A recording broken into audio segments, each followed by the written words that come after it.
Il-miliet huwa okkażjoni tajba sabiex pajjiżna jaħseb f'dawk li huma emarġinati. Għal dan il-Prim Ministru Joseph Muscat f'okkażjoni li fiha l-ogħla awtoritajiet waslu l-messaġġ tagħhom għall-miliet u l-ewwel tas-sena. Dawk il-persuni li huma r-rajja tas-soċjetà tagħna, ir-rajja f'sens ta' emarġinati fis-soċjetà tagħna.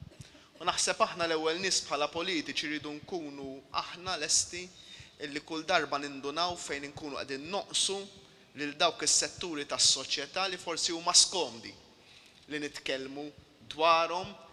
Fil-Palazz tal-President il-Belt Valletta l-Prim Ministru stqarr li jista' li tfal immigranti mhux qed jitpoġġew f'ċentri ta' detenzjoni, il-pass li jmiss huwa dijalogu dwar is-sistema ta' detenzjoni u jekk din hux qed tħalli l-ġid mixtieq.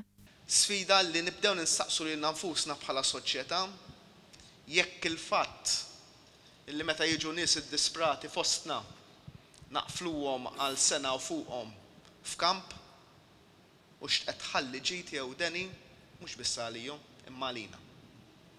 Din hija diskussjoni li tajjeb li naffrontawha b'serenità, mingħajr ipokrezija u bi-spirtu tal-milied. U appella biex permezz tal-istrina il-poplu jwassal il-messaġġ li l-poplu Malti jaf jagħti u mhux biss jirċievi. Il-President ta' Malta Mary Louise Coleiro Preca appellat favur l-għaqda fil-familji Maltin u l-bżonn li f'dan in-nukleu tant importanti tibqa' tirrenja l-imħabba u l-għożża. Żiedet tgħid li l-għaqda li tinħass f'dawn iż-żminijiet ta' festi għandha tkun manifestata kuljum.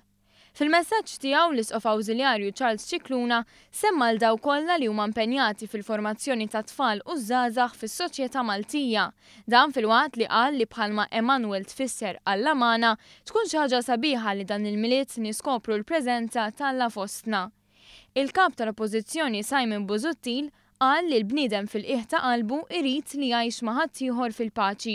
U qal dan fid-dawl li semma dak li ġara 100 sena ilu meta fil-miliet waqt l-ewwel gwerra dinjija is-suldati waqfu u ċċelebraw il-ġurnata flimkien.